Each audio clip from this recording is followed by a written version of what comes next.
مهمة جدا بالنسبة لنا. يمكن يعني بدأنا فيها، يمكن ده عملنا حاجة معينة، تغيير في البرنامج، قلنا الرد على أسئلة المشاهدين. بقت الناس، طبعا في ناس مشاهدين أو متابعين للبرنامج بره مصر، بقت تسأل أسئلة، بيجي لي مثلا على الواتساب، على الماسنجر، أسئلة كتير جدا. ولكن الفقرة اللي عملناها نرد على أسئلة المشاهدين، يمكن بدأنا فيها الحلقة اللي فاتت واللي قبليها. النهارده يمكن عندنا 5 متابعين. عندنا الأستاذ علام عدنان من فلسطين، عندنا المهندس علي صالح الدين من السودان، عندنا الأستاذ عمرو محمود، ده مصري مقيم في السعودية، ده متابع البرنامج يمكن من أول لما اتعمل. طبعا معنا أستاذ هادي البحيري من اسكندرية، أستاذ أحمد محي من الاسكندرية. هنيجي بقى نشوف الرد على أسئلة المشاهدين. طبعا الفقرة دي مهمة جدا. الناس بقى اللي بتسأل الذهب هيتباع مش عارف ايه والكلام ده، لا، انت ممكن حضرتك تبعت لي على الواتساب صورة حضرتك والاسم، واحنا بالأسئلة بنبدأ نعرض عندنا. يمكن أول سؤال من أستاذ علام عدنان من فلسطين، بيسأل أسئلة. أول سؤال بيقول لك: هو الاستثمار في العملات المشفرة أو زي البيتكوين مثلا، هل دوت على المدى 2023 هو يعني مضمون؟ يعني الناس تشتغل في العملات المشفرة مثلا. أنا من ضمن الناس ما بحبش أشتغل في العملات المشفرة، وحتى في البرنامج عندي يمكن احنا البنك المركزي المصري مانع الموضوع ده. ولكن ليه بقى كده؟ لازم اقول لك ليه كده، ان ده في نوع خطوره جامده جدا. زي البيتكوين لما يوصل ل 65 و67 وينزل ل 15، ده بتبقى فيه يعني في عشوائيه في السوق. ولكن البيتكوين انا بالنسبه لي من وجهه نظري يفضل عدم الاشتغالش على البيتكوين. لا، في انت عندك اهو الذهب، عندك عملات، عندك اشتغل في حاجات بتاع الدول زي الدولار، في الحاجات دي قويه. السؤال الثاني بيقول لي: هو الذهب هيعتبر الملاذ الامن سنه 2023؟ شوف الذهب حديث الساعه، حتى مش في مصر، ده في كل الناس. الذهب ملاذ امن في وقت الازمات. تاني، الذهب ملاذ امن في وقت الازمات. طبعا انخفاض سعر البرميل هنحاول نشرح موضوع البترول لو في وقت. نيجي لموضوع المشاهد الثاني، معانا المهندس علي صالح الدين من السودان. الباشمهندس علي صالح بيقول لك ايه؟ بيقول لك امتى السؤال بقى بتاعه ده. يمكن المهندس علي صريح شويه، بيقول لك امتى بالظبط اقول انا هشتري الذهب، وامتى بالظبط اقول هبيع الذهب. عامه مفيش حد فينا توقعاته 100%. يعني احنا حتى بنيجي نحلل السوق بنقول توقعات نسبه كام، 60 70%، ما تعرفش ايه اللي هيحصل بكره. يمكن الباشمهندس علي يقول لك: هل متوقع مثلا انا هشتري يعني متوقع دلوقتي ان الذهب يطلع بنسبه 100%؟ لا، البورصه العالميه او عامه لا يعلم الغيب غير الله. يمكن احنا بنقول 60 70%، يمكن توقعاتنا 60 70، لكن 100% مفيش حد. يمكن انا شرحت الذهب وحللنا الذهب بشكل مختصر النهارده. نيجي للي وراه، ده من الناس المتابعين للبرنامج، الاستاذ عمرو محمود، ده مصري مقيم في السعوديه. استاذ عمرو، يمكن السؤال بتاعه جميل جدا وبدا ينتشر الفتره، ويمكن بيجي لي في كل البرامج حتى. بيقول لك ايه: ازاي الواحد يحافظ على مدخراته من التضخم؟ الواحد مثلا دلوقتي معاه فلوس، يحافظ عليها ازاي؟ انا يمكن جبنا قبل كده واتكلمنا عن بدائل الاستثمار. انت لازم تنوع محفظتك في كل حاجه. يعني انت دلوقتي واحد عايز فلوسه ازاي؟ نوع محفظتك. الناس بتحب الاستثمار في الذهب، ناس بتحب الاستثمار في البنك، ناس بتحب الاستثمار في الشهادات، في العقارات. فانت صاحب قرار، انت نوع محفظتك عشان تحافظ على الفلوس بتاعتك. بيختلف من شخص لاخر. انا ممكن اقول لحضرتك انا بحب اشتغل في الذهب، واحد تاني يقول لا انا بحب العقار، واحد يقول لك لا انا بحب الشهادات او بحب اعمل شهادات في البنك. فبيختلف من شخص لاخر. مستقبل الذهب، طبعا احنا قلنا مستقبل الذهب، احنا بنتوقع الذهب كل اسبوع. المشاهد اللي وراه عندنا هادي البحيري من الاسكندريه.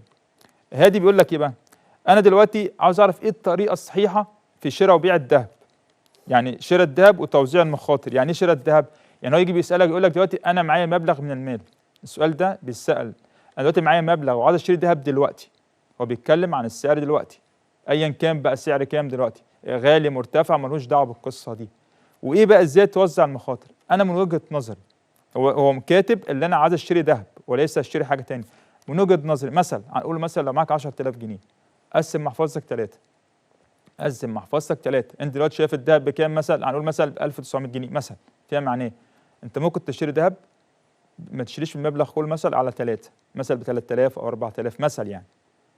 فانت بتقعد بعد شهر بشوف بقى هل الذهب ارتفع ولا انخفض. لو الذهب ارتفع انا لو منك ابيع الذهب اللي معايا، لو انخفض فانت ما اشتريتش بفلوسك كلها، فيفضل ما تشتريش كلها، لا انت قسم المحفظه بتاعتك. طبعا السؤال ده سألني في القناه ال5. السؤال بتاع هادي ده سألني في القناه ال5 اول امبارح، هو نفس السؤال بالظبط. لما جبنا الدكتور عز قلنا ايه؟ ان سعر الفايده ارتفعت. هل ده بقى هيشجع الناس ان تحط شهادات وتسيب الذهب؟ السؤال ده مهم جدا. يعني دلوقتي قال لك الفايده ارتفعت، هيبدا بقى الناس يشيلوا الشهادات ويسيبوا الذهب. اللي عايز اقول لحضرتك هادي، ان سعر الذهب ده سعر عالمي. يعني النهارده هو مرتفع او منخفض. الذهب مثلا دلوقتي مرتفع، ممكن ينخفض بكره او العكس ممكن. فالذهب ده سعر عالمي ملوش دعوه بسعر الفايده بتاعت مصر. يمكن اخر سؤال معانا استاذ احمد محي من اسكندريه. استاذ احمد جاي بيقول لك عايزين بقى نعرف اتجاه الذهب ايه الفتره الجامده اللي القادمه ان شاء الله. يمكن استاذ احمد بيتكلم اتجاه الذهب، يعني شوف هل الذهب دوت هيعمل ايه خلال سنه 2023. ان في ناس كتير جدا على وسائل التواصل الاجتماعي الفيسبوك عمالين يقولوا للناس الذهب هيوصل 3000 والذهب هيوصل 4000. مفيش حد فينا يتوقع ايه اللي هيحصل نهايه السنه. تاني، مفيش حد هيحصل يتوقع. ليه بقى؟ نعيد التاريخ بينا. لو جينا شفنا موضوع كورونا ايه اللي حصل فيه، ما كانش حد متخيل ان الاسواق تقف. فالتوقعات احنا لما نيجي نتوقع خلال اسبوع. يعني انا مثلا جيت توقعت دلوقتي هو السعر ده، يعني لو جيت شفت السعر الذهب اللي هو ده 1798، بنبدا نشتغل على السعر ده. لكن تيجي تقول لي طب انا خلال السنه دي هل الذهب ممكن يتخطى، ممكن الأونصة توصل 2070 3000؟ ما فيش حد يتوقع. ما فيش حد يتوقع، احنا بنتوقع اسبوعين. انا من وجهة نظري بتوقع اسبوعيا ايه اللي بيحصل في الذهب، ممكن ينزل ممكن يطلع. ولكن احنا بالنسبه للاستاذ احمد محي من اسكندريه، انت حاول تشتغل زي ما احنا قلنا، بتوزع محفظتك. دلوقتي انت شايف الذهب مثلا بكام، بتبدا مثلا لو انت خلاص قررت تشتري ماشيش مبلغ كله، لا ده انا اجزأ مبلغ بتاعي. يا عالم ايه اللي هيحصل كمان شهر، لو هيرتفع يبقى انت استفدت، لو ينخفض فانت ما خسرتش حاجه. دي بالنسبه للاسئله بتاعتنا. ولكن طبعا في حته مهمه جدا. طبعا انا جاوبت على كل الاسئله. طبعا انا باخد الاسئله المختصره، في اسئله مكرره انا ما بحاولش اعملها. انا يمكن عاوز احلل البترول. يمكن استاذ عدنان من فلسطين عاوز يحلل البترول. البترول انا جايبه لكم اهو، يمكن جايبه على الشاشه اهو. يمكن انا جايب سعر البترول اهو، يمكن جايب يمكن اقل سعر البترول كان عند شهر واحد عند 75 دولار. سعر البرميل البترول وصل 75 دولار تقريبا في 1/1 اللي فات. ارتفع يوم 8/3، شوف السعر كام الى كام؟ 128 دولار. يبقى سعر برميل البترول وصل كام؟ 128 دولار. بدأ ينزل وبدأ يطلع تاني 120 حاليا بقى. المفاجأة اهو، سعر البرميل وصل كام؟ يوم 9/12 كان الشهر دوت. سعر البرميل وصل 70 دولار، هو أقل سعر البترول من سنة. يبقى ايه المفاجأة؟ المفاجأة إن سعر البترول منخفض تاني. إن البترول أهو عند يوم 9/12 وصل ل70. دلوقتي البترول عند كام؟ حاليا سعر البرميل البترول 79 دولار. حاليا 79 دولار. طب توقعاتنا إيه؟ طول ما السعر البرميل البترول تحت الرقم ده، أنا كاتبه على الشاشة 93، هو لسه منخفض. يمكن السؤال اللي سأله أستاذ عدنان وناس كتير جدا عمال تتكلم على البترول، طبعا بناء على رغبات المشاهدين. طبعا أنا هحط لكم البترول أهو، المختصر بتاعه بدأ في 75، وصل أعلى سعر 128 دولار، نزل ل70. دلوقتي السعر بتاعنا كام؟ دلوقتي السعر بتاعنا دلوقتي 79 البرميل دولار. امتى اقول بقى هو هيرتفع؟ عشان يرتفع تاني في نقطة قوية جدا اكتبها على الشرط كام؟ 93 دولار. يمكن أقوى نقطة هنبدأ نقول البترول يبدأ يرتفع هو 93 دولار. ده بالنسبة لتحليل البترول.